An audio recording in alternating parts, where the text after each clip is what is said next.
Hi, everyone.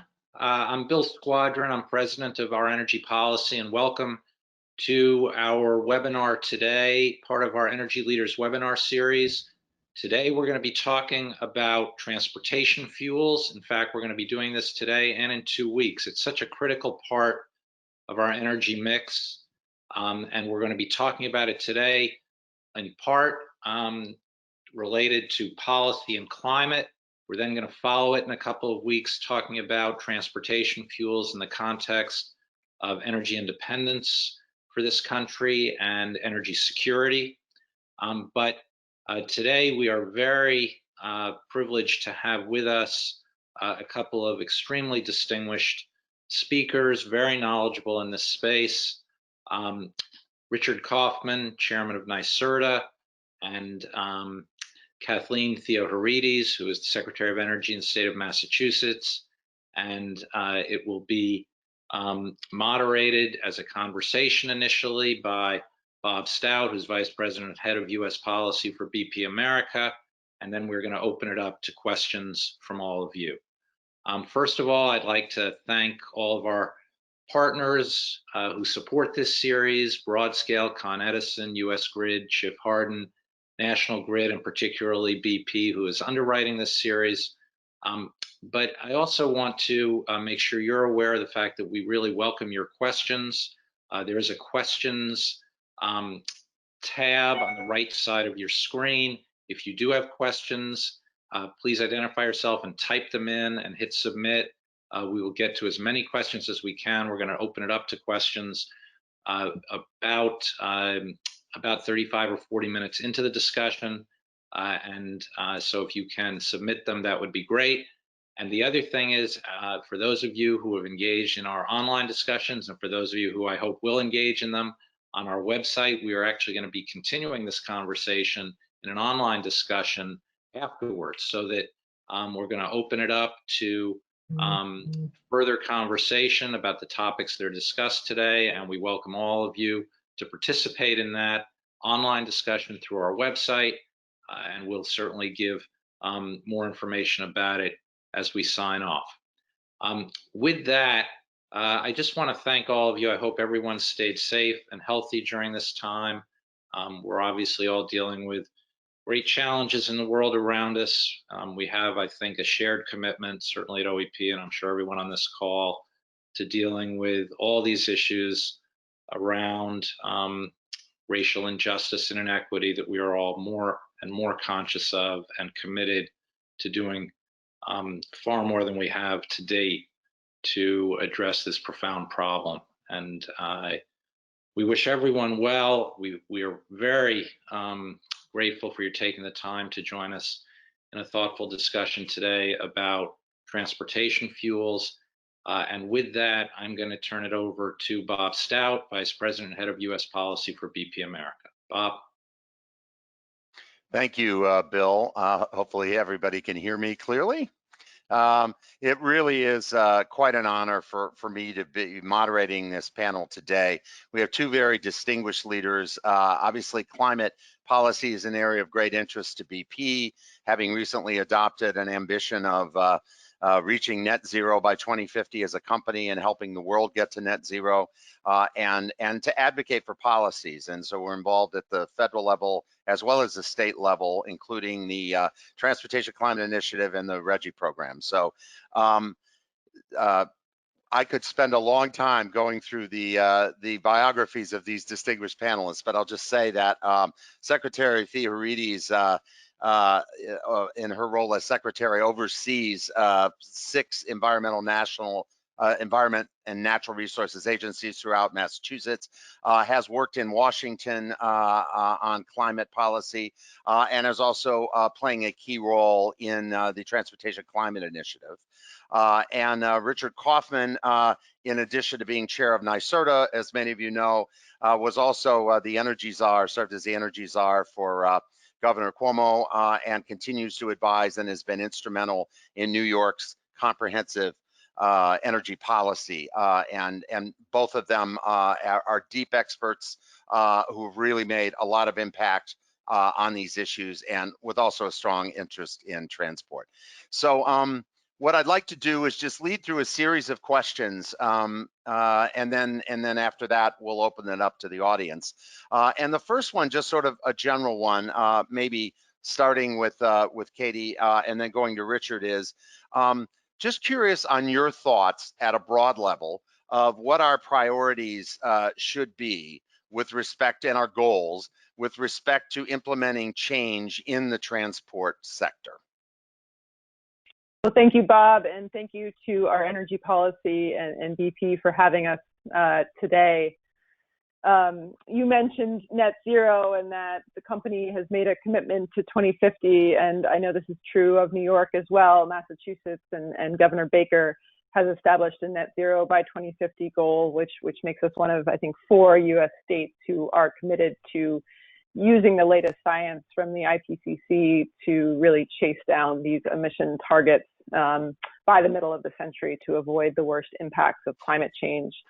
I think the ongoing COVID-19 crisis has also placed a spotlight on the importance of addressing air pollution, particularly in heavily impacted and environmental justice communities.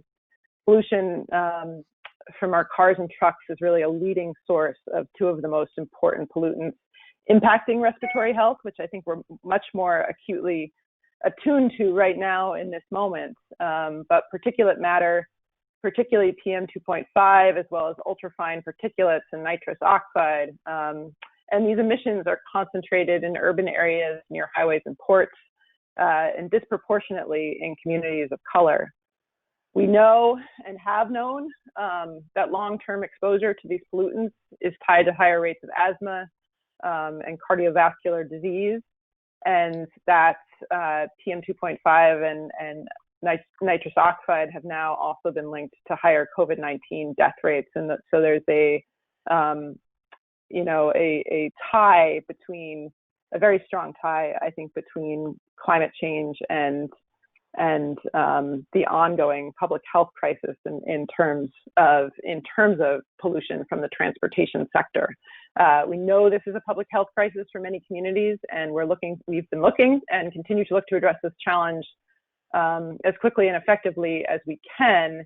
And to that end, in Massachusetts, we believe the Transportation and Climate Initiative represents one important opportunity to combat climate change and bring our transportation system into the future while we address improvements in public health and also a more equitable and robust transportation system that's resilient to some of the changes we're seeing. This gives us the opportunity to work on transportation in a regionally coordinated manner, much as we've done through the Regional Greenhouse Gas Initiative, and allows us to make significant investments that I think will be important as we all get back on the road to recovery following this pandemic. Great, thank you. Richard. Well, thanks, Bob, and thanks everybody for their interest in this important topic. And so I just maybe add a couple points to what Katie has said. So likewise, under Governor Cuomo, we have very aggressive climate objectives, and transportation is the biggest wedge that we have not made as much progress on that we must make progress on. There's some particular challenges that we have in the Northeast or in New York. I'll just talk about New York. When we talk about, for example, electrification of transportation, cold weather really makes it very challenging for electric vehicles for the predictability of range. Also, we have in New York City very dense population, which has its own transportation-related issues, which we can come back to later. But then other parts of the state are very rural, where people are driving over long distances. So there's some challenges. So to your question, Bob, I guess, you know, and for people that have heard me in the past talk, I think one of the questions is the how we do this, and how much is going to be based upon a series of mandates, and how much relates to market-based solutions. And that really also relates to the question of costs and equity. because one of the reasons we started with the electricity sector in New York State in our energy and climate policy was that the electricity system as it's structured, just to start bolting on a bunch of charging stations and mandates for electric vehicles without the system being ready for it is just going to create tremendous costs for customers. And from an equity standpoint, it is electric bills, utility bills are borne disproportionately, and ratepayer charges are disproportionately borne by people of lower income. So I guess the other point I would make is that, in terms of your question, is there are a number of options for dealing with transportation. And I mean, I think everybody's first instinct is, well, let's electrify everything. And that is certainly an option, but it's not the only option. And so we need, in designing policy and thinking about costs, we need to think about the range of options that may be available, but against the fact that we need to get going. It's extremely helpful, both. And Katie, it's really good for you to bring us back to the interrelationship. And there's so many interrelationships here in the energy system, the interrelationship between climate and traditional air pollution concerns, which are related and really important. And Richard, your point about this very much takes a systems approach and so on, I think are really important points. Just picking up maybe on the last bit of what you were saying, Richard, and maybe we'll let you start with this and then go to Katie on what sort of mix of transport fuels are needed, and how does the current mix, do you think, affect climate concerns, and how do you work on sort of designing or using market forces to try to cause the evolution in that transport fuels mix that would be needed sort of to address the climate concerns? Well, so right now we don't really have a very wide range of when we talk about fuels. I mean, transportation, we use gasoline and diesel, and that's pretty much it. And then we have some penetration of electric vehicles and hybrid electric vehicles, but there's still a very small number in the state. And so, there's certainly different things that we can do segment by segment. And of course, the other thing is how we think about public transportation, because when we talk about transportation, we need to break it into different pieces. So the subway system obviously runs on electricity in New York City. So I don't think I can. Back to the point about options, I don't know if I can say what's the desired fuel mix. I think we need to look at things a bit at a time, segment at a time. And so when so I give an example of things that we've thought about over time, and some of the challenges and opportunities, which, for example, relates to bus fleets. And let's talk about school buses as an example, because it also deals with health issues, because school buses are diesel. And so the idea would be, can we think about aggregating? Each school district procures its own school buses. So can we think, and of course that's expensive, a few at a time. So can we think about aggregating demand for school buses? That's something that could be done at the state level, which would get the benefit of aggregation of demand and thereby lower costs. And then, since school buses if you can create enough scale in school buses, since they have predictable routes and often are idle during the summer, we could also imagine using that battery storage to help support the grid, because they're also movable, so they could move to areas of the grid where there could be particular constraints. So that's an example where state policy could in theory, reduce costs and gain potential revenues, as I say, from the help offset the costs of the buses through the vehicle to grid approach. So that's just an example of a way to think about, and you could do the same thing, by the way, with municipal buses as well, although each municipality has its own requirements with respect to what they are looking for and features in buses. But I just picking that one example as really more not in reply to your question, which is a difficult one, but more in the point about how can we think about a kind of market-based solution that where we can make progress in a specific segment. Thank you, Richard. I mean, I think that's really helpful because, you know, it's hard to answer these questions in a global way. In fact, an example like that, it's going to be a lot of examples like that, it would seem to me, that will be needed, and each will be different and will be different municipalities and states. So Katie, your thoughts on sort of the mix of transport fuels. I think you're on mute, Katie. Sorry about that. No worries. It is definitely a difficult question, and certainly one all of these Northeast states are grappling with. And you know, it's 40%. Transportation is 40% of emissions for us. I think that's true across many states in the U.S. And 84% of that are from on-road gasoline and diesel fuels. And so that's really the area we are chasing down first, and you know, a focus through TCI. But a key part of this is making the transition from that vehicle fleet that runs primarily on gasoline and diesel fuel to one that runs on clean energy. And that's obviously looking at multiple policy approaches and coordination between, you know, federal, regional, state, and local government. And I think the business sector plays a key role here.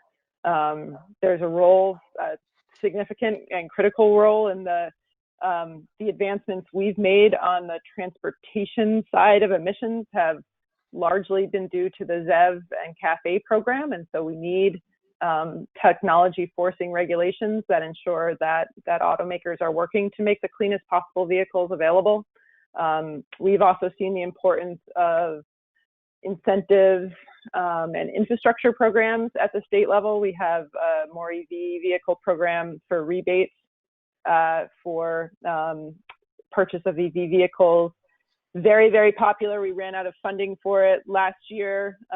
We were able to access our REGI program dollars to put more funding to it. And that started right at the beginning of the pandemic. And so those numbers have gone off a cliff. Unfortunately, people are not buying many vehicles right now, and definitely not buying many plugins.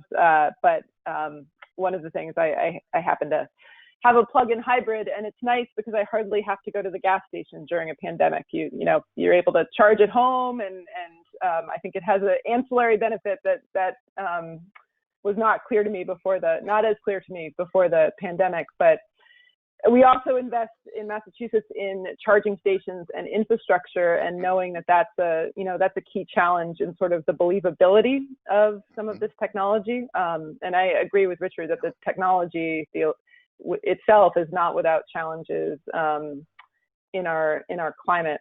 I think another thing we need here is enforceable limits on total emissions, and so that's really why we're looking at this approach in terms of a regional cap and trade program through TCI that would provide that cap, but then also really make the gains it's looking to make in emission reductions through investment and sort of paving the way for the transition. Because I do think in this sector, the transition is so much more dispersed than it is in the electricity sector, and the work we've done in that sector, it is a more difficult sector to start turning the dials up on, and we do have to turn it up across a wide range of different things. But I think one of the things I'm excited about at the state level is we do have a fleet regulation that requires us as a state to reduce our own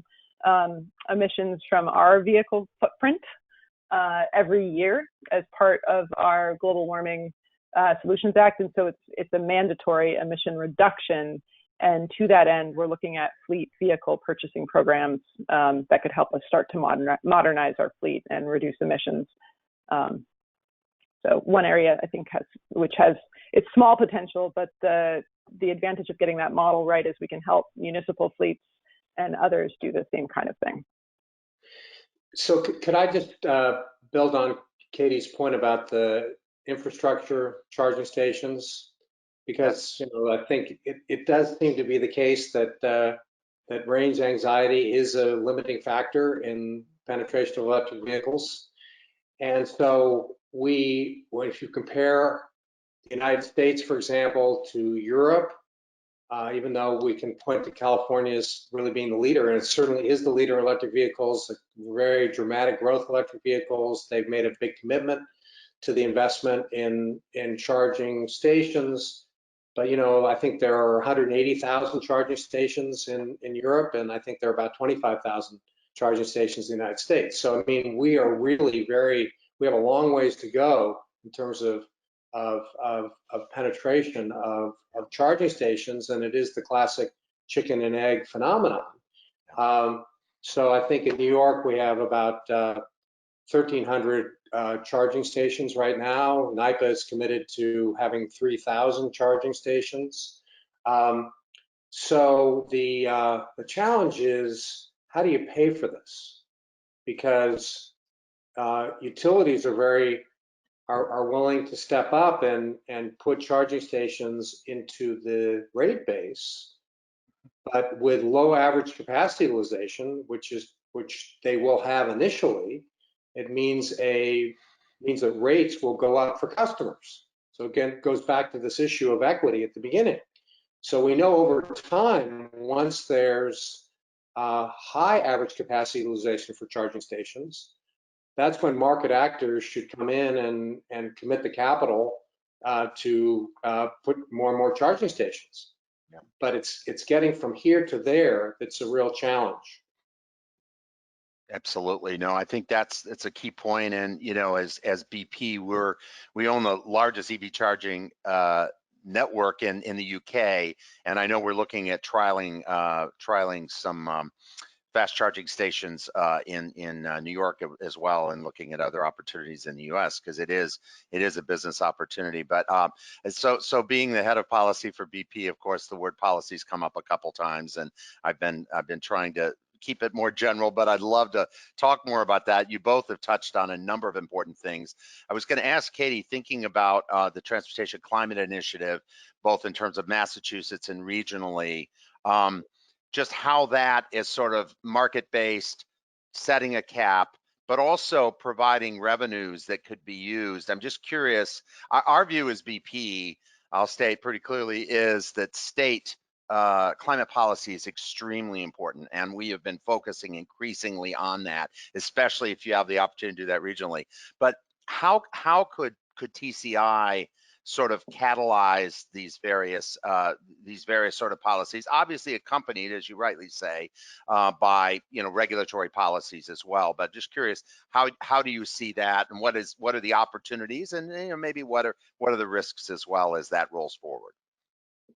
Yeah, well, thank you so much, Bob, for BP's leadership on TCI. It's been, I can't underscore how important it's been to see the business support, particularly the industry support for a program like this. And I think that is in recognition that this is looking to be a market-based approach that really lends itself towards enabling and advancing the investments that are needed, and also the technology solutions that are needed. But I think TCI would really improve our ability to reduce pollution from transportation in two critical ways.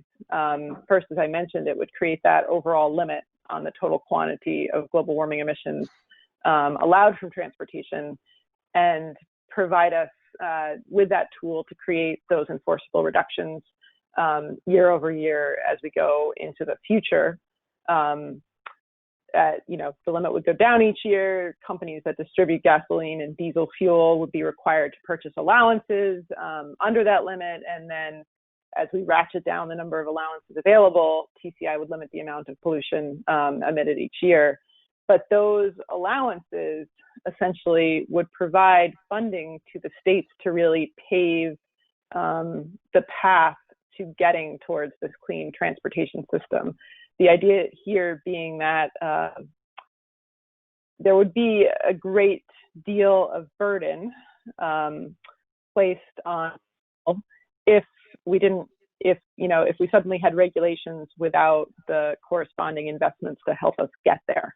And so TCI is really focused on resources to improve the transportation system and also to address heavily impacted environmental justice communities. But I think, beyond sort of fuels and emissions, TCI would provide the state and other states in the region with an opportunity to help people make choices around how they work, how they shop and travel, how they take public transportation, and then even things like more affordable housing, near transit, and better bike and pedestrian infrastructure. And so I just think a key piece here continues to be the ability to make investments so that while we limit emissions, we as states are providing a cleaner transportation system that sort of underpins that work to reduce emissions. Great. So just to add on this point, I think what states have been trying to do is to make a virtue out of necessity of the fact that there isn't strong federal leadership in this area. So the benefit that we have is we have at a state level is we have a lot of flexibility, and we have the opportunity, as Justice Brandeis talked about, as states being laboratories of democracy. So you've seen a lot of innovation in energy policy across different states. But the challenge that we have is how we can coordinate better, and that's what's great about the TCI approach, because what it does is it can create scale. So I guess by analogy, you can think about this a little bit in Europe, because I mentioned Europe before. Did I say that they have 180? I did say 180,000 charging stations. Yeah, but so I guess Europe is in my mind. But I think you can think about what Europe did after the war in states figuring out how to work together to develop policies that were going to enable regional markets, because that's really what TCI can provide, is by harmonizing policies and creating much larger markets. We've seen in solar industry and in the wind industry, if you can create and offshore wind, which is another more recent example, if you can create a large market, you can attract the investment at lower costs. I think the other point that Katie talked about in terms of these allowances, we in order for this to work, we can't just create a situation where customers just leave the states to procure their fossil fuels and then return. I mean, it has to be a large enough area so that we're going to be effective with the emissions reductions. And just maybe one other point to make on this about markets, because we talked about fuels. One of the questions is, do we want to have a clean fuel standard similar to what California has put in place, where we can help stimulate our alternative fuels that might be relate to carbon harvesting or greater use of hydrogen, which we know through greater scale will reduce costs. Thank you. No, it's really good, Richard. And was going to ask I guess one more policy question. I want to come back. I love the story that Katie told about her plug-in hybrid. So I want to come back at the end here before we move the audience on COVID. But just on policy generally, just your thoughts on the mix. What is the right mix? And I'm sure both of you have thought deeply about this between market-based and regulation and more regulatory or even mandates in some cases. And how do you coordinate those? Because I'm sure it's something both of you think about heavily in your roles. Maybe start with Katie. So, I think there's definitely a need for both here. But I think one of the things we've been very cognizant of is that we have to reflect in the investments and incentive side of things where we're trying to go with the more regulatory side of things. And so if we're as we ratchet emissions down, and if we are going to do a cap on transportation sector emissions, we have to make sure to be moving the needle via incentives and other tools in the toolbox. And so we are looking at a very balanced policy portfolio there. And, I think as Richard says, a lot of this would be made easier with stronger federal leadership and a consistent program across states. And we've certainly been very engaged with California and New York through the U.S. Climate Alliance and other vehicles to really try to push on the federal side and to stand up to challenges to CAFE standards and the like at the federal level. But the importance of sort of that matrix of federal, state, and local policies, and then the corresponding investment piece, I think in this can't be overstated. And then I think the role for research and development and technology and sort of the businesses engaging in that space is something, certainly within NYSERDA's mission, also within our Clean Energy Center out of Massachusetts, we're looking a lot at what are the investments in the research and technology deployment that's really needed here. We're very interested in hydrogen. We see it as a potential storage for our offshore wind, essentially, the capacity there. And so looking at some of these options is just going to require more technology development, and that's something we can't lose sight of in this space either, and will be a real focus for our Clean Energy Center over the next 10 years. The last thing I'd mention is this is all part of a 2050 deep decarbonization roadmap that we're completing this year. And so we are looking at this within the framework of all of the policies and strategies we as a state are outlining, not just in the sector, but across all of our sectors to get to that net zero goal. And so the importance of those policies and regulations working together in concert and being cost effective. It's the first time as a state we'll be looking at sort of your cost per unit of carbon, which we think is a critical tool. And the transportation sector is tricky because it is one of the more expensive sectors to make progress in terms of the policy instruments. So that, and then the equity piece in evaluating how the policies and regulations work together is sort of the framework we're using in Massachusetts. Very helpful. Thank you. Richard, did you want to add? Yeah, I mean, I agree with Katie. I mean, I think that the benefit of, we need both. The benefit of mandates and regulations is it establishes markets and gives a market signal to participants. It also shows government intent, and don't disregard the importance of that kind of intentionality. The problem with mandates and regulations is it's kind of a blunt instrument, and ideally the mandates should follow what you think you're going to do from a policy standpoint, as opposed to the mandates driving the policy. Because if the mandates drive the policy, that can just lead to charging ratepayers or taxpayers more and more money. And so if we're going to try to have market-based policies, then we want to see what the market-based policies can achieve, and then establish a mandate or rule that we think will be as a result of what we think we can accomplish. But obviously, if we are unable, if market solutions aren't practicable or don't come quickly enough, then we're going to have to rely more and more upon regulations and mandates. Yeah, thank you. Hey, I just realized I was going to ask a question about how COVID plays into all of this. I suspect that will come out in any event. And we've had to think a lot, and this is why our CEO has been so clear that we're continuing with our strategy, and it's more important than ever. I'm sure it's something you guys grapple with, but I realized that maybe I should check with Kevin, thinking of the run of show. Were we supposed to now move to audience questions, or is there time for one more? I've got a question for you, Bob. Oh, okay, good.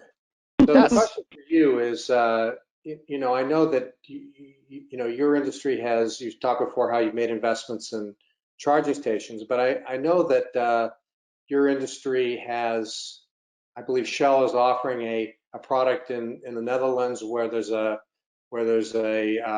effectively a biological offset through planting trees. So you buy a gallon, liter of gas, whatever, and some portion of a tree gets planted, so that effectively what's being offered from a branding standpoint is a carbon neutral fuel. So I'm wondering just what you see the role of your industry in this, where we could either in terms of synthetic fuels or other things where we could think about using the existing infrastructure that we have in place.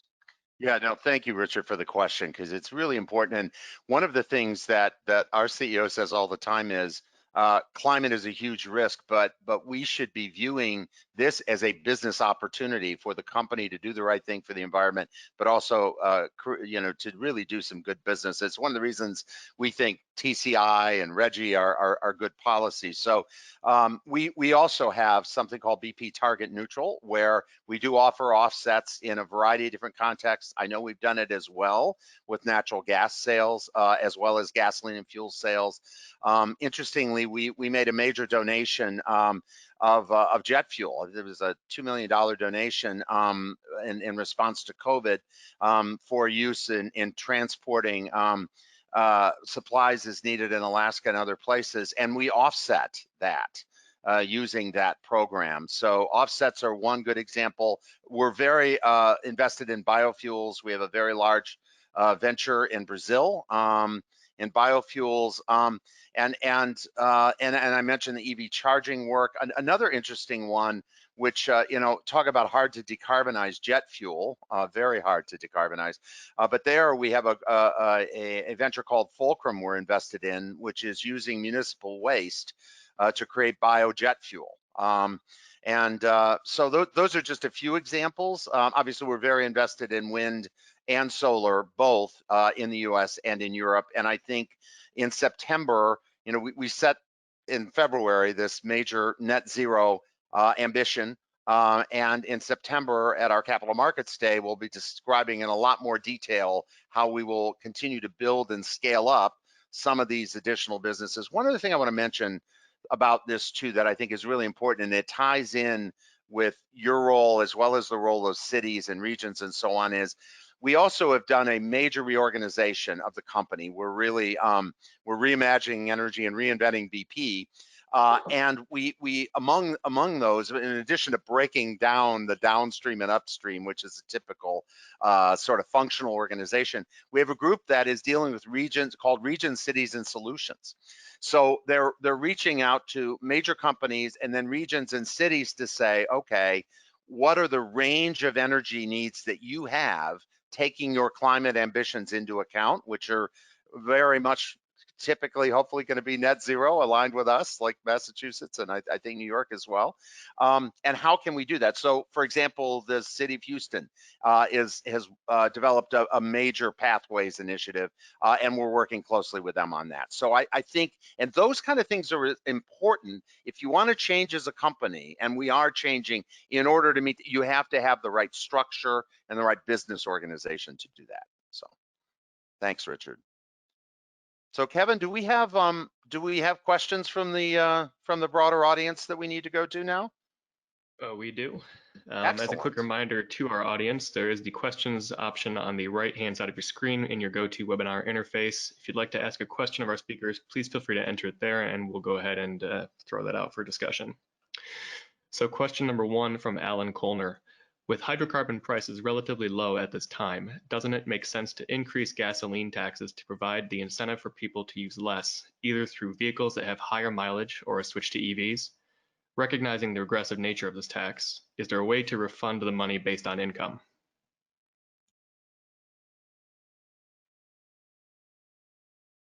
So do we want to start with Richard and then Katie?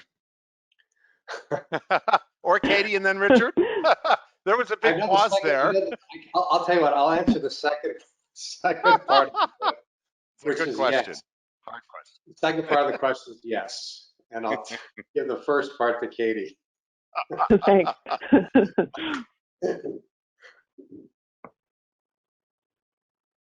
Oh, so you're gonna let me go first, just period. Okay, that I can do. You know, I think certainly what we are looking to do through the Transportation and Climate Initiative is to price the carbon content of gasoline upstream at the regulated entity level, and to make it a separate piece from the gas tax revenue that states collect. But I think that what we would see here in terms of the benefits from this modest price that would get, you know, likely passed through if the regulated entity chose to do so.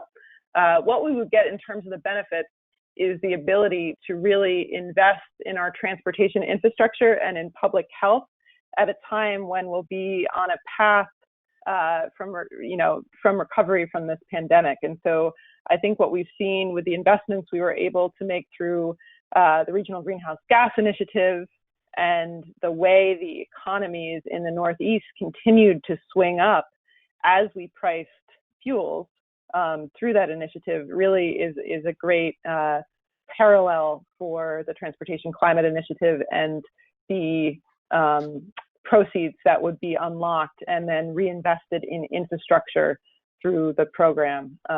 So I do think it's a good time to continue chasing this goal of limiting emissions from the sector and reinvesting in the system, and beyond the pricing of hydrocarbon fuels at this time. I mean, I think the public health connection right now couldn't be more clear about the work that's needed to be done on local air pollution. And to me, I keep coming back to that. This is a critical time to really knock down emissions from a climate change perspective, but in the transportation sector particularly, these are emissions with a really locally based impact. And so now is the time to really hit on that. I didn't mean to put Katie on the spot. No, it's all right. Actually, but I did want to make the point also that kind of back to the point about the federal government. So I think, I don't know the exact year, but I don't believe the federal gasoline tax has been increased since the early 90s. And so one of the reasons why there's so many, back to the point about infrastructure, one of the reasons why roads are in such difficult shape is that some of the funding comes from the federal government. And so that as fuel economy standards have improved, it means there just isn't, and costs have gone up, there just isn't as much money just to provide basic maintenance of our transportation infrastructure in terms of roads. So this is again a problem with lack of federal leadership. Well, thank you for that. Our next question is from Elizabeth Halliday. What are some of the technological innovations being considered to help Amtrak and other metro rail networks? And what new financing and policy mechanisms might be deployed to support this vital transport system?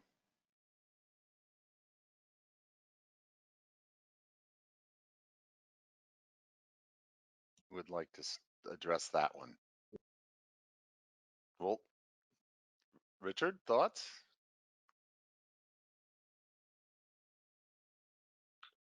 Yeah, I mean, I'm just more thinking about some of the regenerative stuff in the in the subway system is kind of more what I'm thinking about there. I don't really know very much about Amtrak, so I don't really have much to say on that, I'm afraid. Yeah, it's pretty much the same on my side. I know one of the things we've been looking at is what it would take to electrify our commuter rail, for example, which has been a very, a very successful story over the last few years in terms of moving people into the greater Boston metro area. And we have seen a number of challenges with getting electric systems in place and then making sure they have the proper infrastructure to support them. And our Secretary of Transportation has been working on this. It's been a challenge, I think, to say the least.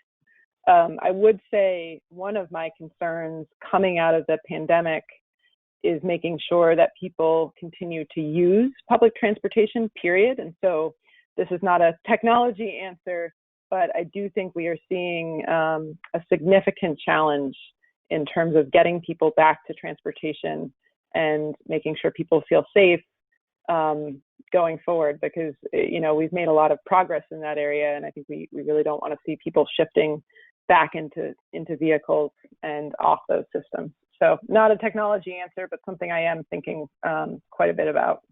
Yeah, and to that point, I should have said not a technology answer, but the governor there's work that's going on now in expansion of the Long Island Railroad, and in addition a rail connection, proposed rail connection from another rail connection from Westchester into the city with more stations. Yeah, the one thing this has, there has been a silver lining. I know we've done a lot of rail projects right now while people are off the roads and people are off of transportation networks, and that has been one area we've been able to make some progress as a state on a couple of our different commuter lines. Well, thank you. Next question here, and forgive my pronunciation, Max Pizier. Regarding Katie's point earlier about the national ambient air quality standards being a public health issue, what are the metrics? Haven't these standards fallen overall to 10% of what they were in 1975? If so, what still needs to be done? What are the mortality numbers? And these metrics should underscore the magnitude of the problem that you're trying to solve. So I don't have specific numbers in front of me. These numbers have fallen, but we do continue to see significant pollution loads, particularly in urban communities, particularly in environmental justice communities, particularly in communities that back up to highways or to ports or airports. And so while I think numbers have overall reduced as we've seen efficiency standards for vehicles increase, there's a continued burden on these communities that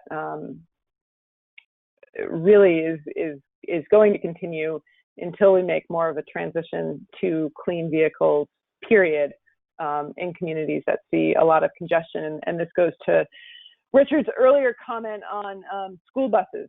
Diesel fuels are a significant contributor, and a lot of diesel vehicles idle in neighborhoods like this where there's significant congestion and traffic. And so some of the biggest opportunities we have is to start moving some of these diesel fleets that spend a lot of time in neighborhoods to clean transportation fleets.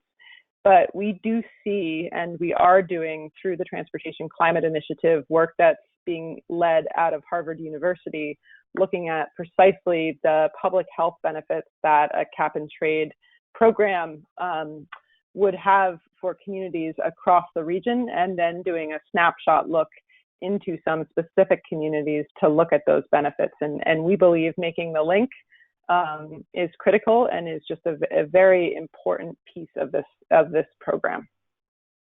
If you don't mind, just a quick follow-up here, Kevin, on using my moderator's prerogative, and it deals with the COVID piece. But again, it's so good that Katie brought up the clean air point. But one of the things that our CEO has said, and I think a number of people have said, is that you know, on the one hand, people are saying they're skeptical. Can we really go forward with climate policies now? But on the other hand, people are seeing, I think, the benefits of clean air, and I just wonder, you know, and the fragility of the ecosystem. I wonder if some of those factors actually might help politically. I mean, certainly as we view them, we think it means the transition is more important than ever. But I'm just curious, from your senior posts and thinking of this politically in terms of public and policy, do you see that playing a role? Maybe starting with you, Katie. Okay, sure. Sorry. I absolutely do. I think many of us who work in the climate and environment space had some moments of worry that this might set off course things in our space that we'd long been working towards and working on. And I do believe that not only the link between how folks who have been exposed to higher pollution levels tend to suffer more from a respiratory illness like COVID that Harvard's actually made, but also the opportunity we've had, and I hate to call it that in the midst of a pandemic, but the data we've seen on cleaner air from people not going to and from work, I think has underscored the importance of taking action on these climate policies that have real impacts, particularly for underserved and communities of color. And I think that's part of the conversation as well with the discussions we're having around racial injustice, and should be part of that conversation. You know, these are Black and brown communities, are communities that have often been excluded from environmental planning or environmental policy making. And that's been a real focus of the Transportation Climate Initiative, is including those voices and recognizing the role this policy could play, not only for cleaning up air pollution in these communities, but also for making real investments in communities that are often underserved in terms of transportation, whether it's lack of access to safe walking and biking, lack of access to the metro, and those kinds of options. I think we're also looking really hard at EV policy and how we make that more accessible for people of all income levels and all situations in terms of their home infrastructure and whether they live in an apartment and have access to charging. But this is all a really long-winded way of saying that I believe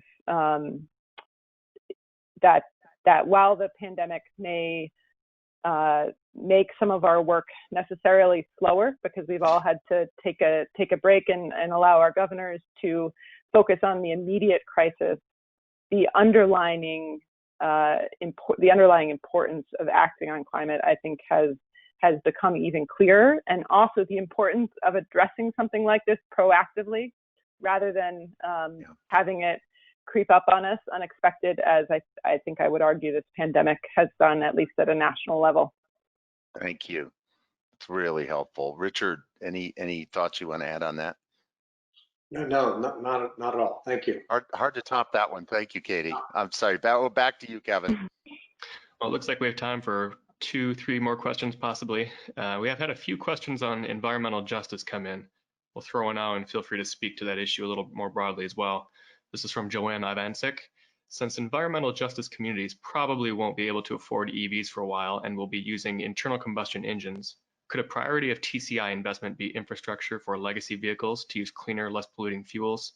These could be used in the near term for low income and high pollution neighborhoods. I think absolutely, yes, that could be something we could look at. Another thing we're looking at, and I know this is something New Jersey is doing, is looking at rebates for secondhand EV vehicles, so for resale. That would bring the cost down. And one of the challenges there is if you've already paid the incentive the first time around, you've sort of gotten the carbon benefit when you paid the incentive for the first purchase of the vehicle. But I would argue from an environmental justice perspective, we have to consider how to get those vehicles into the hands of a wider range of drivers at a variety of different price points. And so there probably is value in looking at resale and secondhand purchase of electric vehicles. Yeah, I think it's an excellent point, and I think this is an example where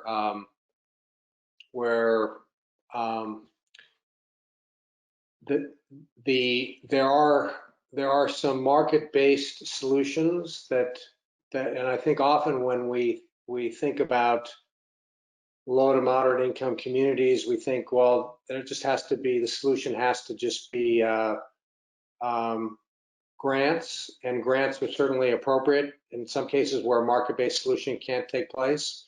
But but typically what happens in these communities is that the cost of financing becomes really high, disproportionate to the actual risk. And so this is an example where we could imagine that that the New York State Green Bank could be involved with an entity that wanted to provide a leasing or purchase opportunity for electric vehicles, where my intuition about this is that capital is quite constrained at a reasonable cost to provide that kind of solution. Thank you for the response. Time for one more question here from Kyle Wolfert. How is energy generation being diversified to prevent the excessive amounts of grid loss and improve efficiency? Do you see there being more on-site public transit stops, et cetera, generation and storage in the future?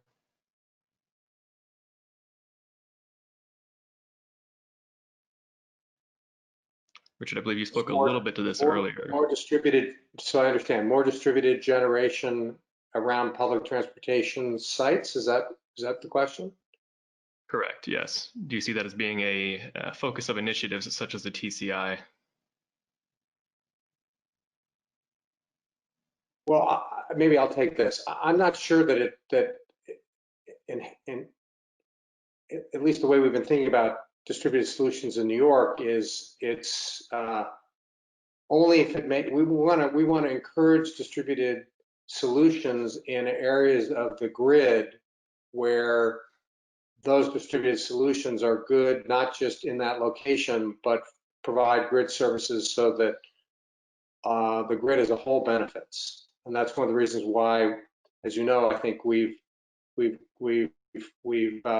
made meaningful progress in the value of distributed energy resources. So I would certainly expect that in some number of places, when we talk about in urban locations where there is space, these urban locations are often in areas where there's some type of grid constraint, and in those cases, we would expect there to be more distributed generation generally for the reasons I've described. But I don't think it's because it's for that reason, not inherently just because of it being transportation, other than to the degree to which a distributed solution also can help in terms of resilience and critical infrastructure. But I think, I don't think you're going to be able to operate a whole transit system based upon just distributed resources. I think Richard hit the nail on the head with that one, and just a point of clarity on sort of what investments are eligible under TCI, just for folks on the phone. This is a program that is very heavily focused on what each state wants to do with the funding in terms of transportation investments. And so the way states invest is left up to the states with some guiding principles, including looking at equity and then doubling down on investments to ensure that they're reducing greenhouse gas emissions and local air pollution as far as possible. But I will say states are looking towards making some larger investments that would help pave the way together, whether it's EV charging corridors or other large regional regional projects. So just a little bit of clarity around the investment side of things for TCI. Thank you. I'm going to jump in right here because we're unfortunately out of time. This conversation could obviously go on for quite a lot longer, but I'd love to continue it online. As I mentioned at the beginning, we're going to have much of the substance of the discussion available for all of you to comment. And my thanks to Kathleen Theoharides, Richard Kauffman, and Bob Stout. You guys were great. Thank you for taking the time today. And to everyone around the country who joined us, thank you for being part of this, for your good questions. Again, I'd like to encourage you to go to the OEP website, participate in the discussion we're going to have continuing on from this. Join us in 2 weeks when we continue the discussion around the important area of transportation fuels, this time with a focus on national security and energy independence.